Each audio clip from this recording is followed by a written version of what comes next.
There was a proposal from the NDRMC, which I approved, that we will declare a national calamity because ilang regions na yan. There will be almost 10 regions, 10, 12 regions that will be affected.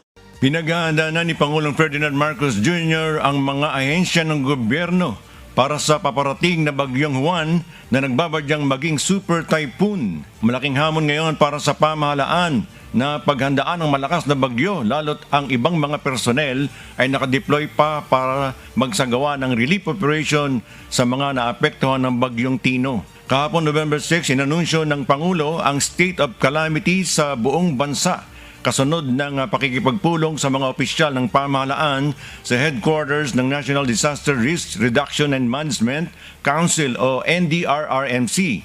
Dahil dito, may lalabas kaagad ang kinakailangang pondo na magagamit sa pagresponde sa mga naapektuhan ng bagyo.